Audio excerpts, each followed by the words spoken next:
Hi everyone, Petra here again. Good to see you all again, and thanks for tuning in. Today I thought I'd do a very short video. I always say I'm going to do a short video, but I will try and keep it short and sweet. Um, yeah, I wanted to speak on trust issues today. And I can imagine this was also my case when dealing with a narcissist.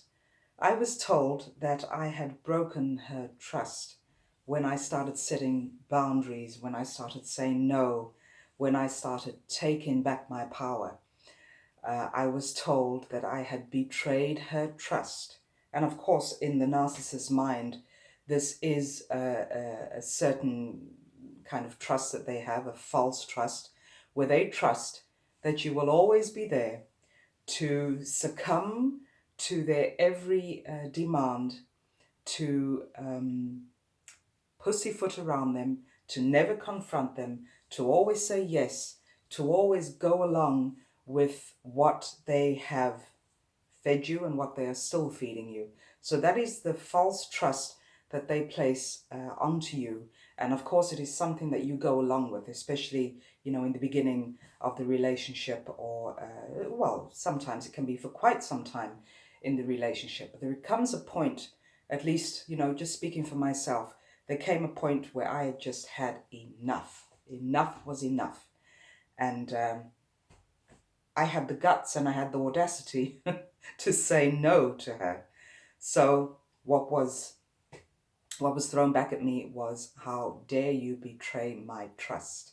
I feel so vulnerable and I feel so awful that you have let me down. And I'm like, how did I let you down? I simply took care of myself by saying no.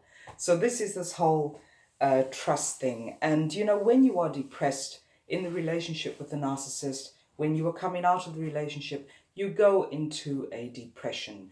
And that varies, of course. You can have a very deep depression, or it can be just a sort of slight depression, a sort of sadness, as I had explained in one of my videos, where I wasn't depressed, but I had this sort of subtle feeling of sadness in the first weeks after breaking or ending this friendship with the narcissist. So when you go into this depression, about the situation, this is because your internal truth is in conflict with the narcissist's bullshit. That is all it is. You are having this inner conflict with yourself because your truth, your intuition, is telling you something is up. Get out of this space. Remove yourself from this situation. Your mind will go into overload. You'll think back on all the good times. You'll think back on all the positive things, the loving things that was said and done for you by the narcissist. But again, please don't forget, these are all just false things. The false truth of the narcissist is what you saw. So your mind goes into overload, but your truth, your inner truth, is saying no. You are correct in feeling what you are feeling. You are feeling uncomfortable in the relationship. You are feeling hurt. You are feeling saddened. You are feeling depressed. That is your inner truth. That is what you can trust. And of course, you will go into this conflict between your mind and your intuition, your heart space. So this becomes a problem when you do not trust yourself. So if the narcissist says to you, you have trust issues, if you start believing that false truth of the narcissist, believing that you do have trust issues, this is the conflict that you are going through. So always fall back on yourself. That is a huge thing. Trust is a huge thing, and it starts with you. By trusting yourself, trusting your own emotions, trusting your feelings, and not externalizing the trust by giving it back to the narcissist. Because this will just, they'll take it and they'll play with it, they'll play on it, they'll guilt trip you, they'll gaslight you, they'll use projection on you. This is when you externalize your trust. So again, internalize that trust, start building on it again. And once you learn how to trust yourself again, then you will have someone to fall back on, namely yourself. So, you have a right to question. You have every right to question when you feel that something is up. I've spoken to so many people. I have been through this myself, where you you just question your own truth. You question your own logic. You question your own feelings. This is where the narcissist wants you, because if you remain in that space of continuously questioning yourself, you will not be able to break free. So the thing here is not to pussyfoot around the narcissist, not to make them feel good. The thing here is to make yourself feel good again. And to make yourself feel good, you will need a solid foundation of trust. How do you do that? Of course, that is the question that popped into my mind several times. How do I regain the trust in myself? And I'm sure that is the very question that you are asking yourselves right now. I'll just share 3 short points with you, that helped me along my journey, that I have shared with clients who come here in my practice to move them forward on their journey of healing. And they are very simple things, but they are things that need to be practiced on a daily basis. So I like calling these things my spiritual rituals, because this is what keeps my sanity. This is what keeps me grounded. This is what strengthens my trust muscle. So a few simple things. You all know that I'm a journal kind of girl. I keep journals. I've been keeping journals, I think, since I was 8 years old. And, it is great to keep that journal. That is your life story that you are writing down every single day. And this is the legacy that you will leave behind, especially for those of you who have children. You leave a legacy. I am never ashamed of stuff that I put into my journal, because I know at some point when I have left this earth, this is my legacy that will be left for my daughter. For those who are left behind, they can read through my journals and see who I was at certain times in my life and the woman that I have become in the course of my life. So a journal is very, very valuable, not only to you on your journey of healing, but also it adds to your legacy that is left when you leave. So write down in your journal, and if you don't have a journal, I would just encourage you to start journaling, even if it's 5 lines a day. Just start that journaling, because I have found that journaling is so it as I said, it keeps me grounded. It gives me peace. It allows me to express my emotions. When I've written all the stuff down and I read through it again, and I pick it up 6 months down the line and I read through it again, it just brings me a lot of joy, because I can then take stock of my personal growth. So write down your victories and your achievements. This is going to start you off on recognizing your own truth, recognizing your own identity, learning to get to know yourself, knowing who you are, knowing what you'll stand for, knowing what you won't stand for, knowing your likes, your dislikes, your passions, your fears, the moments of shame, the moments of guilt. All of this it's a puzzle that just sort of fits in together at some point when you are feeling the distress of a situation, especially with a narcissist. You need to write that all out, because at some point in your life it is going to make sense to you, and you will be able to come to peace with the whole situation. So write down your victories and your achievements. You can start from the time you first learned to ride a bike.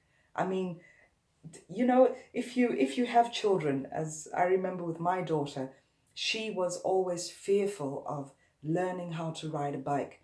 And we started her off at about 3, We got her the little, the little bike, or my mother bought her first little bike, and we put on there, and she had stabilizers, and she was very fearful. Noah, my daughter, is highly sensitive, and in the beginning of her life, she was very fearful of new situations. So it took her from 3 years old to 7 years old to learn how to ride a bicycle. And I think this is just so wonderful because, we encouraged her, get on the bike, just even if you just, pedal once or twice. And then the following week, maybe 4 or 5 times. And then the week after that, maybe 8 or 9 times. And, at some point, about a year down the line, we took off the stabilizers, put her back on the bike, and she became riddled with fear again. But every time we encouraged her to carry on and carry on. And, with some children, of course, they get on the bike and it just takes a couple of falling down and they're back on the bike and they learn how to cycle. But with her, it took a couple of years. And, the expression on her face when she was 7, when she got on that bike, and I said, don't look down, because she had the tendency to look down at her feet to see how she was pedaling. And I said, look up, look ahead of you, look to see where you are going, look in front of you. And she was, she was on the bike and she was shaking and she wanted to look down at her feet again. I said, no, look up, look up. And my husband was, sort of encouraging her, look up, girl, look up. And she looked up and she just took off. She cycled. And the expression on her face was priceless. It was this expression of victory, that she had finally done it. It had taken her 4 years, but she was on her way and she was flying on that bicycle. So this is, the same for us. This is when we start taking baby steps in life. Of course, we fear what the outcome will be. But that it's okay to feel that fear. It is okay to acknowledge your fear, your shame, your guilt, whatever emotion you are going through that you don't want to be vulnerable about. You try to suppress it. Don't suppress that. Acknowledge the fear of getting on that bicycle, and then look up and trust your steps, trust your own truth, and move on from there. So these are the small things that you need to write down. They may seem like a drop in the ocean, but I mean, it takes millions, trillions, billions of drops to make this huge ocean. So just take it every single day, one small step at a time.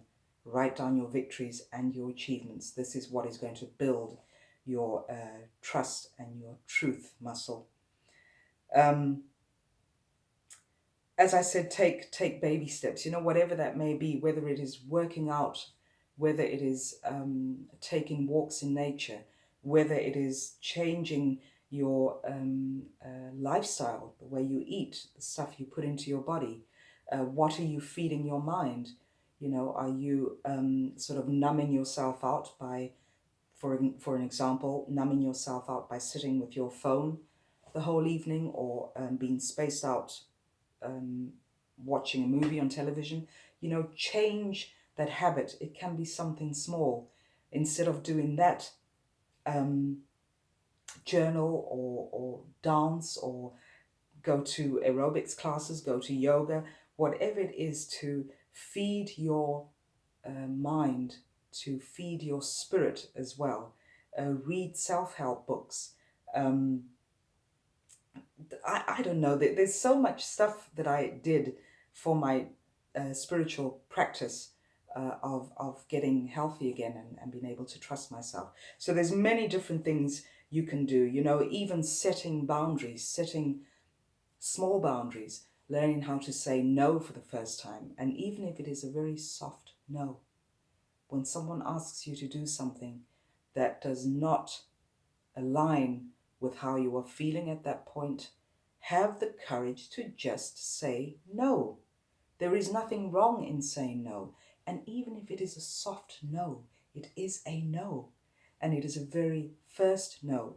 And once you've taken that first step, it'll be a lot easier for you along the road to say no more often, to set more boundaries. So if setting boundaries is an issue for you, then just take those small steps. Just start off small. Just start off with that one little drop. Trusting yourself again is a process, as is everything in life. Everything in life is a process. So don't beat yourself down if you mess up for a day. Just I was going to say just trust yourself, but this is the process you're going through. Yes, why not? Trust yourself to do what is right. Trust your own inner voice, because this is what is going to strengthen you on your healing journey, on going no contact, if that is the process that you are now in. Every little drop counts. And at some point you will have all the courage that you need to say no, to set another boundary, to leave the relationship with the narcissist, to go no contact, whatever your situation may be. So I hope that has helped, and I just wish you all the love and light again on your healing journey. And, trust is a great thing. Don't ever let yourself be told by the toxic person in your life that you have betrayed your trust. You know your inner truth, and it is just a matter of letting your light, your truth light shine, instead of dimming it to make the narcissist feel better. Love and light to you all, and speak to you all very soon. Bye now.